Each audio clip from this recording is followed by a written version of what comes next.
السلام علیکم ورحمۃ اللہ وبرکاتہ۔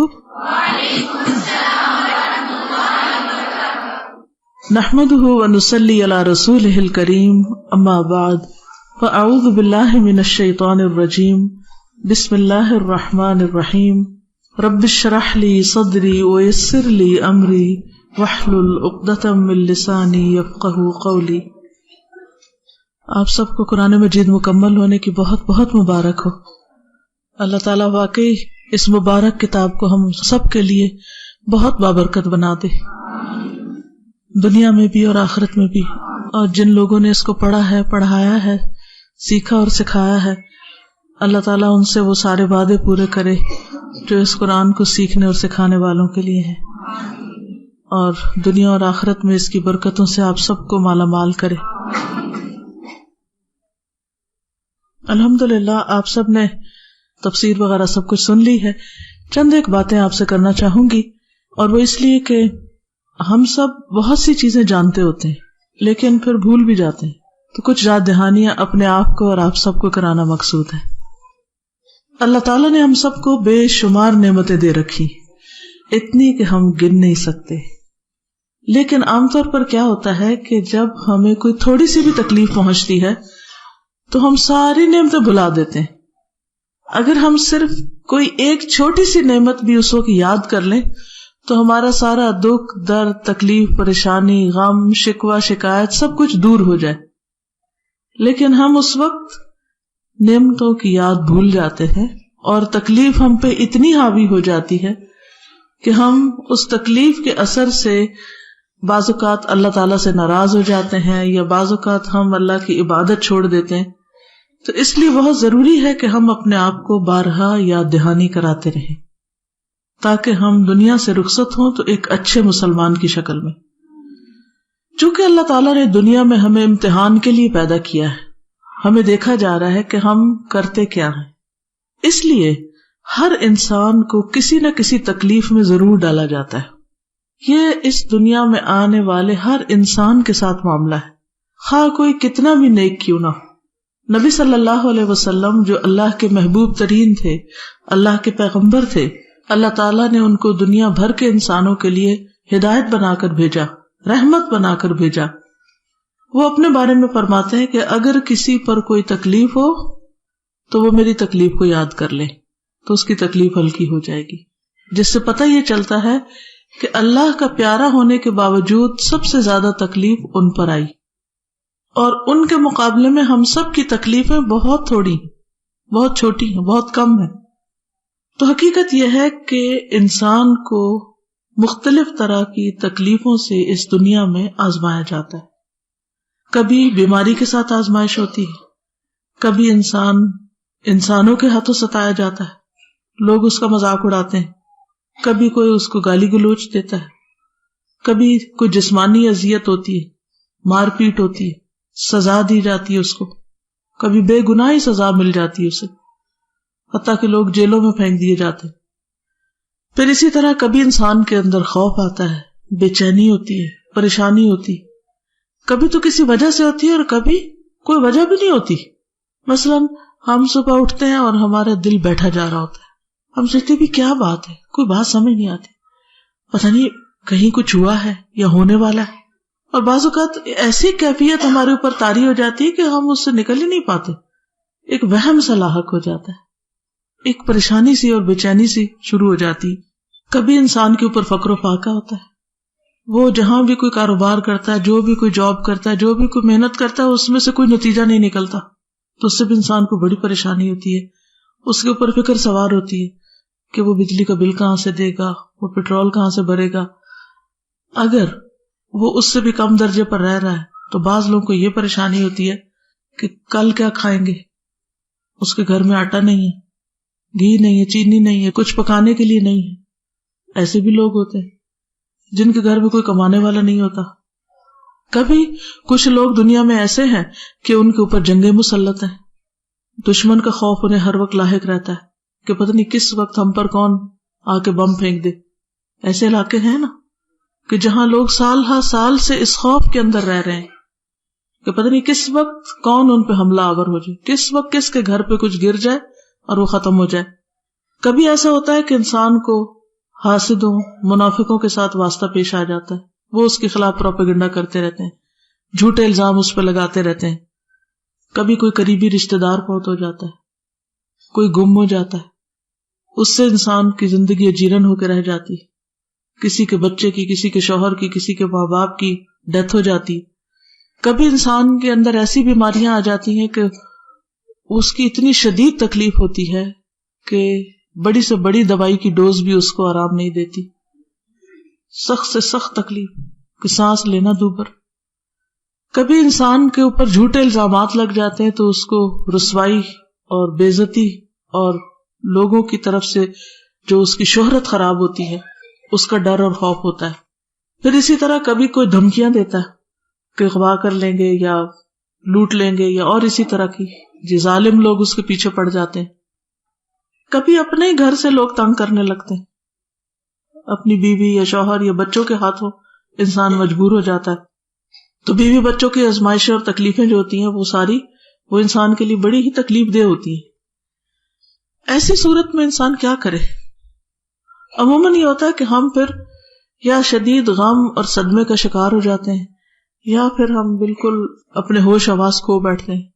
بعض اوقات ہماری زبان سے ایسی باتیں نکلنے لگتی ہیں جس سے ہمارے اعمال برباد ہو جاتے ہیں. ایسے کمزور وقت میں شیطان بھی انسان کے اوپر حاوی ہو جاتا ہے. وہ کہتے ہیں کیا فائدہ ہو تمہارے نماز کا، دعاؤں کا اور سارے نیک کاموں کا، کوئی فائدہ نہیں، چھوڑ دو، چھوڑو اس رستے کو، کیا فائدہ قرآن پڑھنے کا. تو یہ آزمائشیں انسان کے ساتھ زندگی بھر لگی رہتی ہیں. ان مشکلات کے لیے انسان کو اپنے آپ کو تیار کرنا چاہیے، اس کا مقابلہ کرنا چاہیے.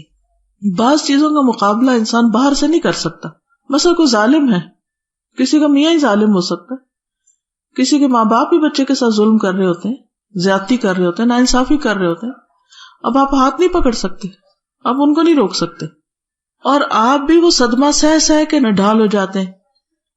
تو اب جن چیزوں کو آپ روک نہیں سکتے، مثلا زلزلہ آنے کو کوئی نہیں روک سکتا، آندھی طوفان کو کوئی نہیں روک سکتا، کسی کار ایکسیڈنٹ کو کوئی روک نہیں سکتا. وہ بعض اوقات آپ نہیں ایکسیڈنٹ کر، دوسرا آ کے آپ کو گاڑی مار جاتا. چور کو آپ بعض اوقات نہیں روک سکتے، یا آنے والی جو چیز ہوتی ہے وہ آ جاتی ہے. مگر آپ کیا کر سکتے؟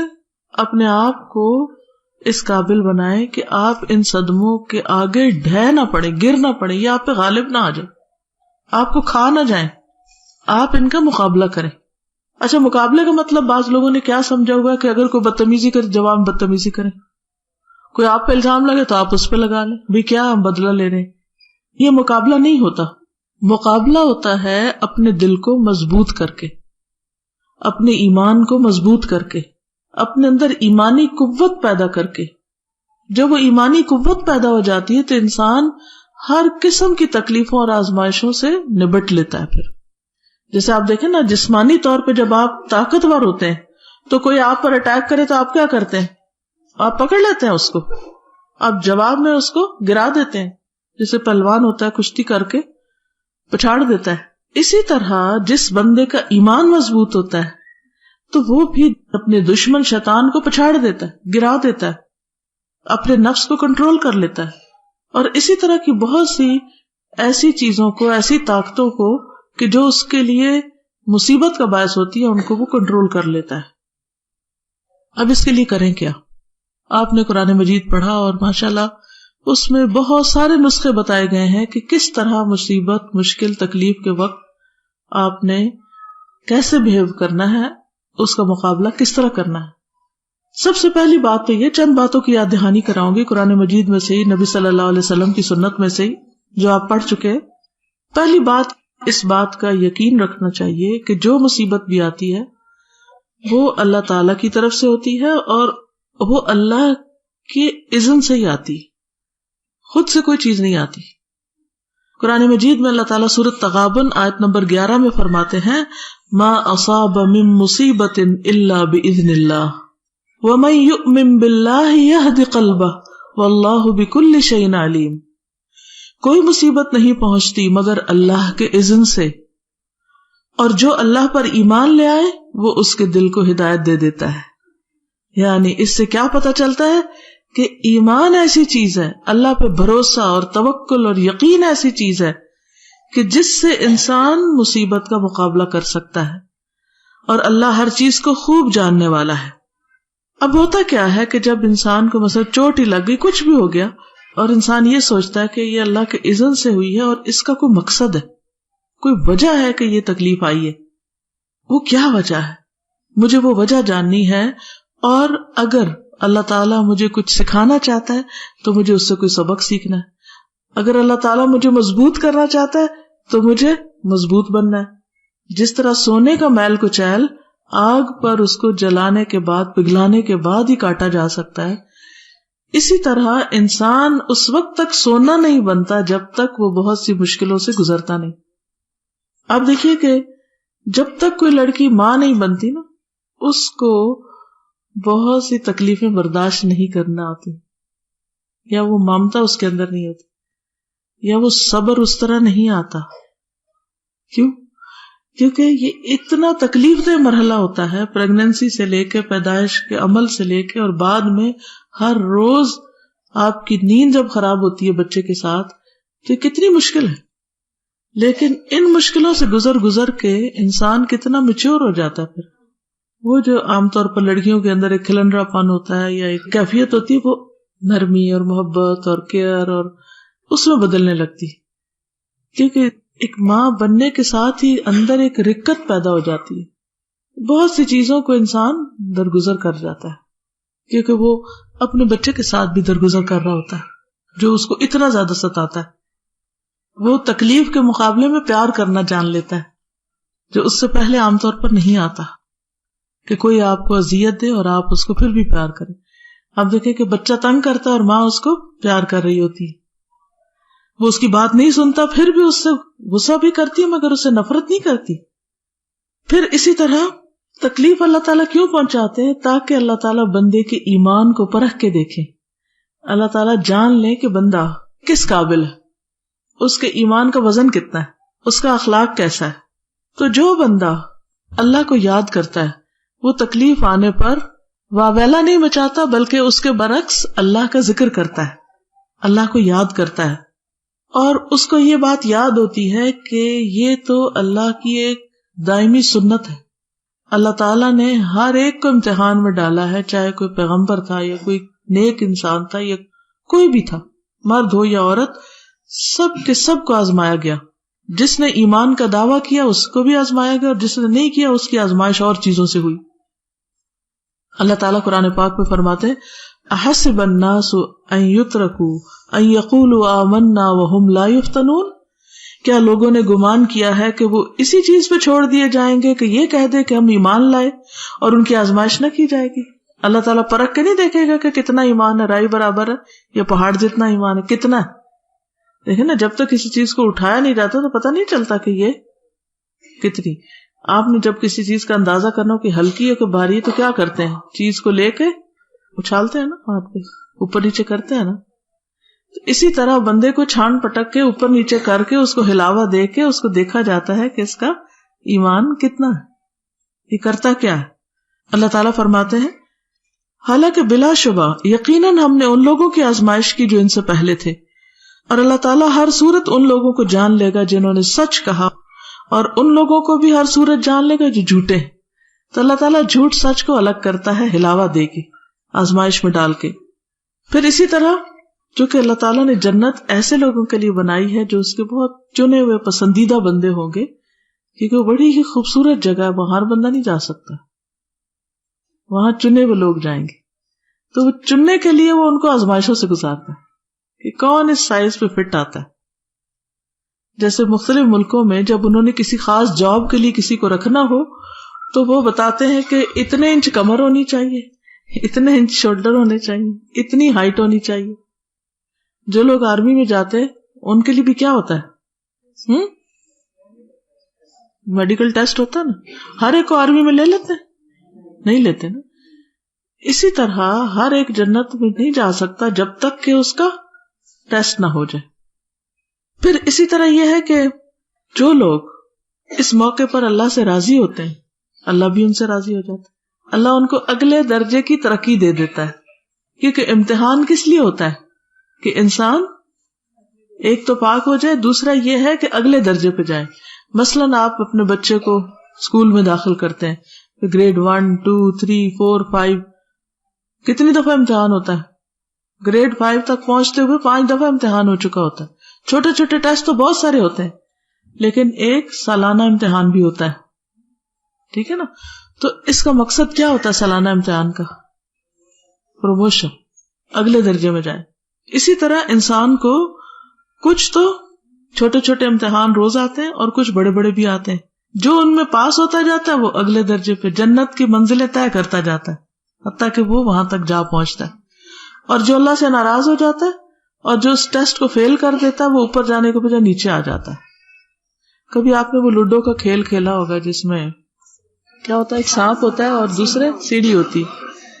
اگر آپ مطلوبہ نمبر حاصل کر لیں تو آپ اوپر چڑھ جاتے ہیں، اگر غلط ہو تو نیچے آ جاتے ہیں. تو یہی ہماری زندگی ہے. ایک شاعر نے کہا تھا ثمانیۃ لا بد منها علی الفتى، نوجوانوں پر 8 چیزوں کا آنا لازم ہے. یعنی ہر جوان جو ہے وہ ان 8 چیزوں سے گزرتا ہے اور اس پر انہی 8 چیزوں کا شکار ہونا بھی ضروری ہے. خوشی، غمی، ملاپ، جدائی، تنگی، آسانی، بیماری، تندرستی. یعنی ہر ایک اس راستے سے گزرتا ہے. یہ زندگی کی جو شاہراہ ہے اس کے لازمی حصے. پھر یہ بھی ہے کہ انسان کو جب کوئی تکلیف آئے تو یہ یاد رکھنا چاہیے کہ یہ اس کے مقدر میں لکھی ہوئی تھی.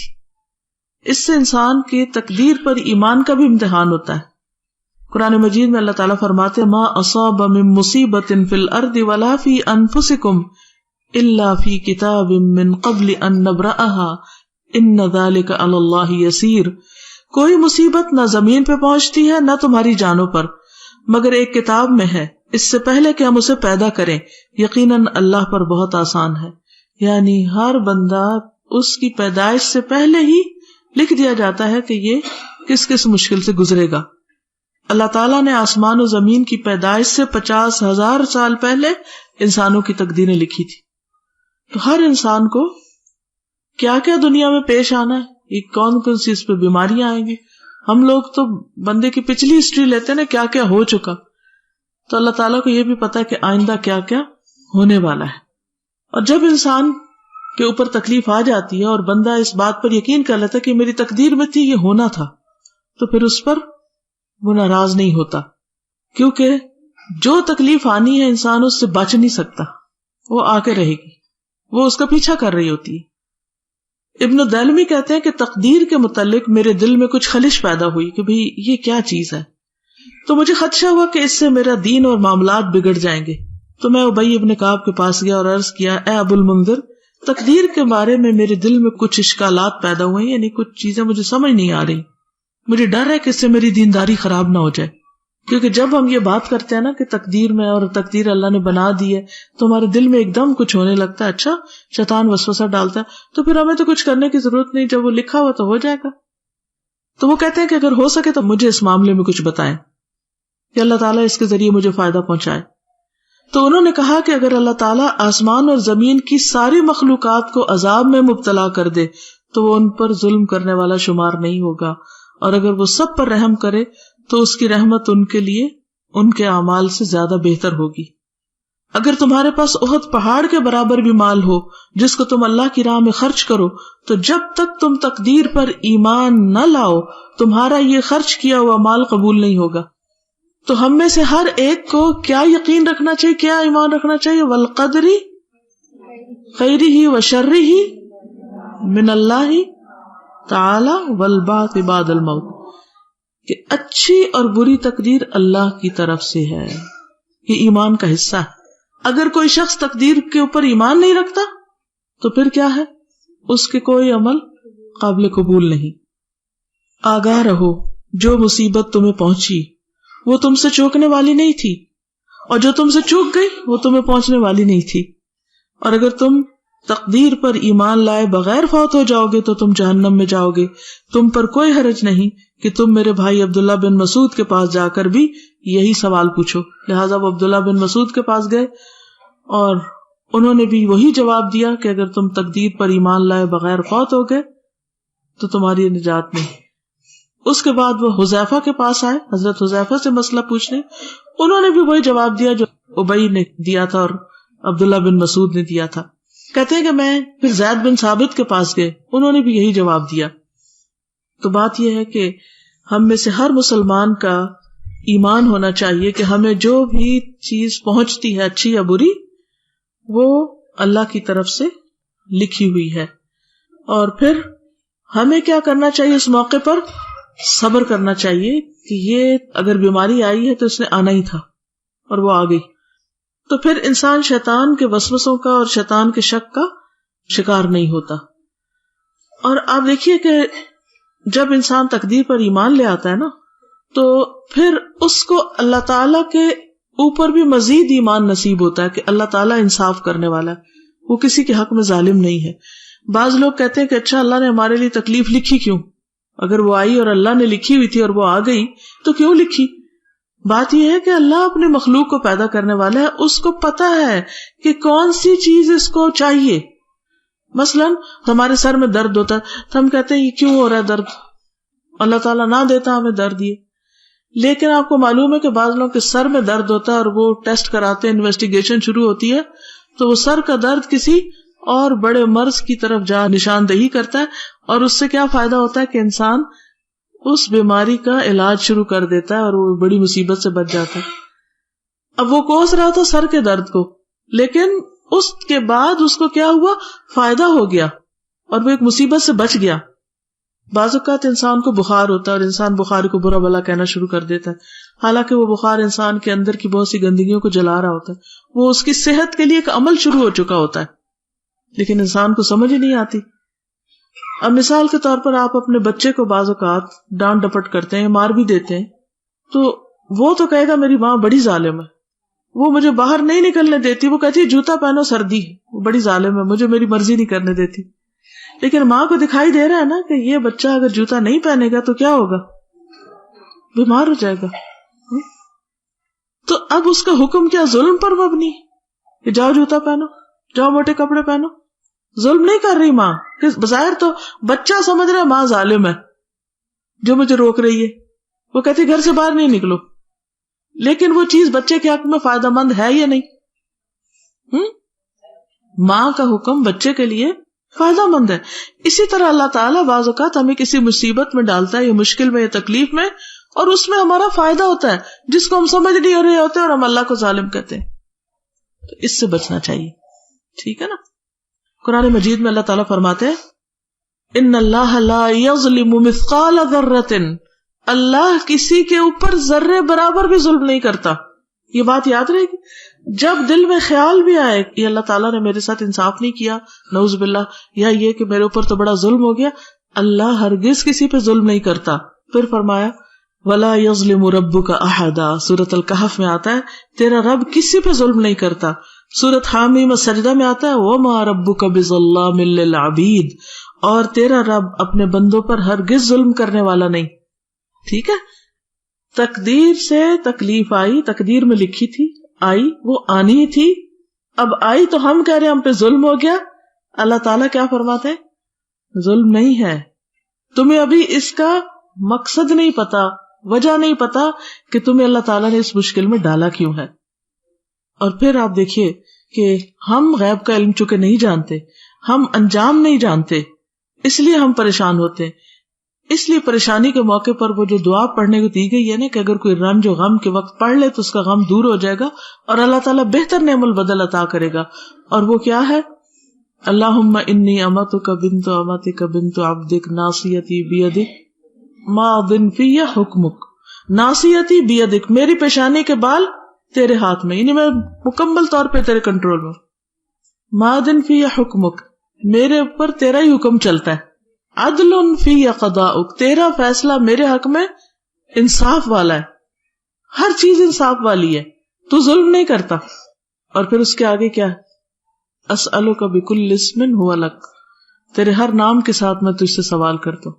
سمیت بہ نفسک, وہ سارے نام جو تو نے اپنے ذات کے لیے رکھے, وعلمتہ احد من خلقک, یا مخلوق میں سے کسی کو سکھایا, انزلتہ فی کتابک, یا جو تو نے اپنی کتاب میں نازل کیا.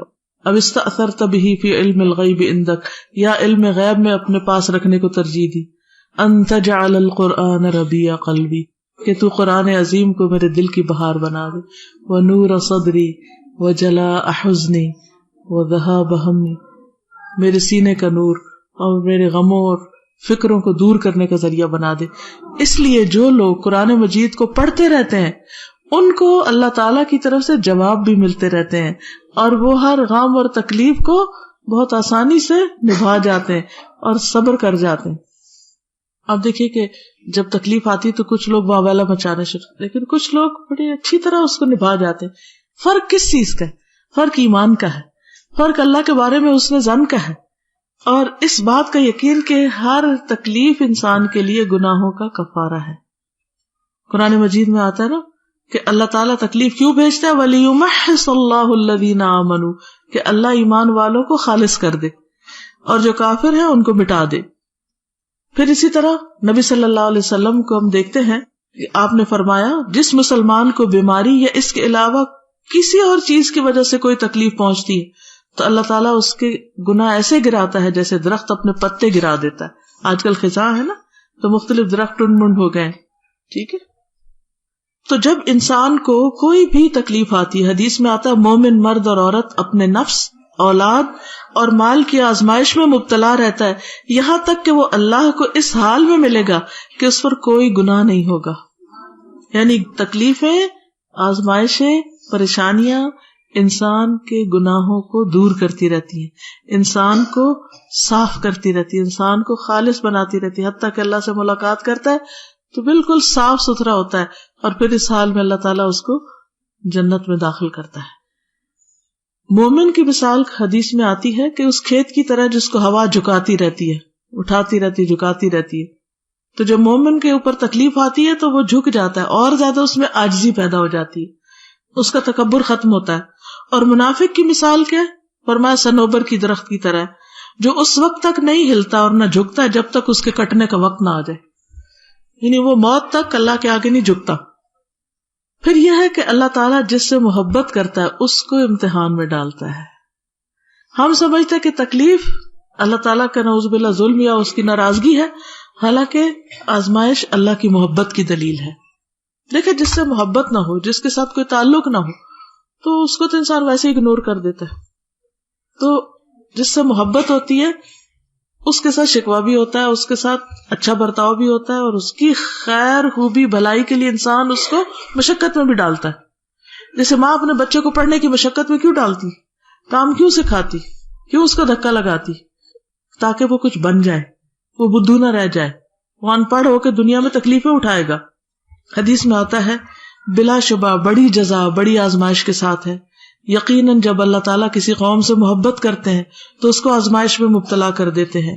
جو شخص آزمائش پہ راضی رہا تو اللہ تعالیٰ کی اس کے لیے رضا اور خوشنودی ہے، اور جو آزمائش پہ ناراض ہوا تو اس کے لیے اللہ تعالیٰ کی ناراضگی اور غصہ ہے، ٹھیک ہے نا۔ یعنی اللہ کی طرف سے آئے ہوئے امتحان پر انسان کو ناراض بالکل نہیں ہونا چاہیے۔ اور پھر یہ کہ غم بھی ایک حد کے اندر ہونا چاہیے۔ غم کا ہونا بہت نارمل سی بات ہے، لیکن ایک لمٹ کے اندر۔ کیوں؟ اس لیے کہ اگر انسان بہت زیادہ غم کرے گا تو کیا ہوگا؟ تکلیف تو نہیں جائے گی، تکلیف نہیں جائے گی، جو آنی تھی وہ آ گئی، جو نقصان ہونا تھا ہو گیا، جس نے فوت ہونا تھا ہو گیا، جو چوری ہونا تھا ہو گیا، جو ہاتھ سے جانا تھا چلا گیا۔ اب آپ کتنا بھی روئیں تو وہ واپس تو نہیں لوٹے گا۔ اس لیے انسان کو صبر سے کام لینا چاہیے، اللہ تعالیٰ پر توکل رکھنی چاہیے کہ دن بدلتے رہتے ہیں، رات کے بعد صبح ہو جاتی ہے، اللہ تعالیٰ اچھے دن دکھائے گا اور اجر و ثواب سے نوازے گا۔ اس لیے انسان اللہ پر بھروسہ کرتے ہوئے صبر و تحمل سے کام لے، اللہ کو یاد کرتا رہے اور اپنے ایمان کو بڑھانے کی فکر کرے، تاکہ اندر اگر اس کے ریزسٹنس پار ہوگی تو انشاءاللہ مقابلہ آسانی سے ہو جائے گا۔ دوسری بات یہ کہ سفر کا مہینہ چل رہا ہے اور ہمارے ہاں بہت ساری توہمات ہوتی ہیں سفر میں۔ توہمات جو ہیں یہ انسان کو شرک میں مبتلا کر دیتی ہیں بعض اوقات، تو اس کے علاج کے لیے یہ ایک لیکچر ہے، اسی طرح جیسے آج میں لیکچر دے رہی ہوں تو لیکچر دیا تھا ماہ سفر اور توہمات کہ کون کون سی ہیں اور ان کے اوپر یقین نہیں کرنا چاہیے، لوگوں کو بھی بتانا چاہیے۔ پھر اسی طرح ایک اور ہے سفر کا مہینہ اور بدشگونی. تو بدشگونی جو ہے اس کو شرک کہا گیا. یہ سی ڈی بھی ہے, اوروں کو بھی تحفے میں آپ دے سکتے ہیں سننے کے لیے. پھر جب انسان کے اوپر تکلیف آ جاتی ہے, انسان کے گناہوں کی وجہ سے بعض اوقات اس پہ امتحان آتے ہیں, تو ان سے نجات کا کیا طریقہ ہے؟ توبہ استغفار. تو کیسے کریں توبہ استغفار؟ ایک سی ڈی اس پر ہے, گناہوں سے نجات توبہ اور استغفار سے.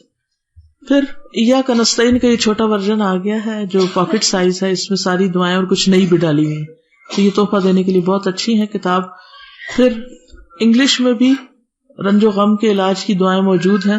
کوئی فوت ہو جائے تو اس کے لیے دعا انگلش میں بھی ہے. پھر قرآن مجید کی تکمیل کی دعائیں ہیں. نبی صلی اللہ علیہ وسلم کے جو دن بھر کے معمولات ہوتے تھے اس پر انگلش اور اردو میں دونوں میں ہے. آج کل ربیع الاول قریب ہے, پھر شروع ہونے کے, تو اسکولوں میں کالجز میں ادھر ادھر لوگ ربیع الاول کے اندر بہت سی خرافات کر رہے ہوتے. تو آپ کیا کر سکتے کہ یہ کتابیں ہر اسکول میں پہنچا دیں. دیکھیں کہ آپ جب صدقہ کرتے ہیں نا, تو ایک ہوتا ہے کھانے پینے کا صدقہ اور ایک ہوتا ہے روحانی صدقہ. کسی کو کتاب دینا, کسی کو کیسٹ دینا, کسی کو کوئی پوسٹر دینا, یہ سارا صدقے میں شمار ہوتا ہے. اور انسان جب دوسروں کی بھلائی کرتا ہے, کسی کو آپ شرک سے بچاتے ہیں, کسی کو گناہ سے بچاتے ہیں, تو اس سے آپ کا اجر و ثواب بڑھ جاتا ہے. یعنی اللہ تعالیٰ آپ کو محفوظ رکھتا ہے. پھر حسن اخلاق کا بھی نیا ورژن آ گیا ہے, اور سفر کا مہینہ اور بدشگونی ایک کتابچہ بھی ہے اگر کوئی پڑھنا چاہے. درود شریف کے اوپر بھی ایک ہے. پھر یہ کہ اس دفعہ ہم نے لوگوں کو ایجوکیٹ کرنے کے لیے سفر کے مہینے کے بارے میں یہ پوسٹر بنائے, اور یہ آپ مختلف جگہوں پر لگا سکتے ہیں, یعنی اسکولوں میں, کالجوں میں, ہاسپٹلز میں, کلینکس میں, جہاں جہاں آپ لگانا چاہیں جا کے لگا سکتے, تاکہ لوگ اس کو پڑھتے رہیں اور ان کو پتہ چلتا رہے. یہ چھوٹے ہیں اور یہ بڑے بھی لگائے ہیں کہ وہ بھی فائدہ اٹھا سکے. تو یہ چند چیزیں تھی. آپ سب کے لیے بہت ساری دعائیں, زندگی کی ہر مشکل میں صبر کے لیے, استقامت کے لیے دعائیں, آپ لوگوں کی صحت کے لیے دعائیں. اور مجھے بہت سے ایسے چہرے نظر آ رہے ہیں جنہوں نے یہ کام شروع کیا تھا, اللہ تعالیٰ ان کے لیے اس کو صدقہ جاریہ بنائے, اور اللہ تعالیٰ ہمیں آئندہ بھی اپنے دین کی بہترین خدمت کی توفیق عطا فرمائے. آپ سب کا آنا, بیٹھنا, سننا, عمل کرنا قبول فرمائے. جزاک اللہ خیر. السلام علیکم ورحمۃ اللہ وبرکاتہ.